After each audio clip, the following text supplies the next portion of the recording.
Always fun to come back to Monaco. Don't know how many years I've been coming. Well, I came here first in '67, of course. I was a tiny child. Won't go into that age, that is.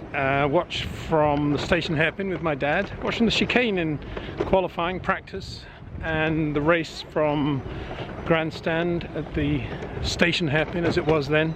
Sadly, that was the year Lorenzo Bandini lost his life. Didn't see the accident, but I certainly heard the speakers, the PA system saying l'accident à la chicane, l'accident à la chicane. And I had noted to my dad, actually, just a couple of laps before Lorenzo coming out of that hairpin, as he went through the gears in the Ferrari, his head was jerking back a lot more than it had been through each gear change. And yeah, you know, a lot of circumstances that led to that accident. But very sad, very sad. Anyway, that was my first Monaco Grand Prix, and it was all about just catching glimpses of drivers walking through the town and suddenly coming upon a garage in a little side road which had a McLaren. It wouldn't be fair to say it was a McLaren Formula 1 car, it was a McLaren Formula 2 car adapted to Formula 1.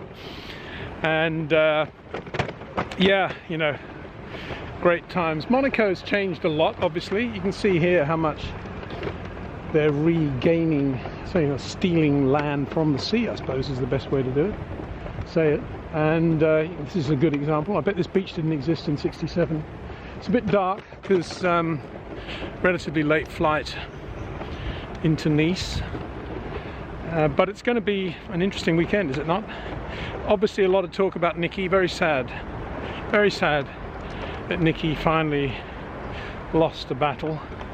But we've got to be so pleased and happy, I think, well, happy is the right word, that he had such a great life post '76, because those that were at the race never imagined he was going to survive, and he did. And what a career he had post '76. And he probably would have been world champion in '76, of course, had he not had that accident. So a lot of talk about Nicky, as there will be this weekend, which is an important one. 50 years since the banning of wings in Formula 1. That was a big occasion at the time, when politics was sort of taken for granted. I know it's getting a bit dark, but let me just show you this little Fiat 500 on the beach here. Looks pretty cool, doesn't it? Bit of light on that, should be able to see it, I think. Lots of flotilla, or is a flotilla there. Yeah, '69, incredibly, Monaco Grand Prix, Friday practice, the first day of practice, they ran with the high wings on the cars, and they decided to ban them overnight completely, and so everybody had to start again and take the wings off and just go into qualifying on the Saturday with cars completely untried without wings on them. Think about that today. Imagine if they banned wings overnight. It'd be quite a good thing, actually, wouldn't it? I'd love to see that happen. Anyway, why should I be saying that? Because they ban wings. What have we got now? Oh, sorry, we got aero now. Yeah, okay. Well, better experts than I have said that Formula 1 would be massively improved if we got rid of all the aero again. But it did happen in '69, and they got rid of the wings, and what they were left with cars with zero aero appendages, all mechanical grip. And that race, of course, was won by Graham Hill, his 5th win here at the Principality, and that should not be forgotten either. What a star Graham was around here, and he won that race in a Lotus 49. He won it after Jackie Stewart on the pole and leading had retired, and Chris Amon, who should have won that race upon Jackie's retirement, also stopped and handed victory to Graham Hill, who nonetheless drove beautifully. You should remember also that that was the race in which Piers Courage finished 2nd in the Frank Williams Brabham. Williams, for some odd reason, tend to sort of forget about that era of Frank when he ran that Brabham in '69. To me, that was the start of the Williams Formula 1 team, and that result, and he repeated it at Watkins Glen that year, US Grand Prix, finished 2nd. That result was just amazing if you think about it. Frank in his first year in Formula 1, Piers in his first year in Formula 1, 2nd at Monaco. And it wasn't an inherited 2nd place either. He fought a massive battle with Jackie Ickx in an identical car, a Brabham Cosworth, throughout the race, and he won it. Jackie Ickx eventually retired, but Piers that was a very deserved 2nd place.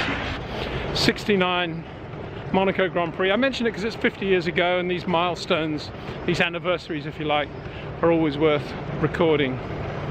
Predictions for this weekend. Well, I did predict in Spain that Charles Leclerc will win Monaco. I'm stretching it a bit there, probably. I'd love to see him do that. But, you know, Mercedes have been saying that their car performed much better on the tight bits in Baku than they imagined. Well, Lewis had been saying that anyway. And so he's pretty confident that the car will be good at Monaco. If that's the case, and given the way Lewis is driving, you know, you're looking at another Lewis win. Equally, Ferrari won't be slow here because we know they've got a good race car and Monaco should suit them. It will inevitably be a race defined by the grid because it's virtually impossible to overtake in race conditions at Monaco. Pit stops and strategy obviously could be one of the variables that come into play there, safety cars too, but by and large what happens in qualifying will be a very, very big indication of what's going to happen on Sunday. So this is my hotel for the weekend. Looks pretty nice. A little bit away from the track, but nothing wrong with that. Fairly quiet, I think. Well, say fairly quiet. Probably inside it won't. People going to have a look. Au revoir. Yeah, so it's all done up in Monaco Grand Prix trim, as you'd expect. Probably a lot of sponsors and sponsors guests being here. Yeah. Hello. Hello, welcome. Peter Windsor, just checking in.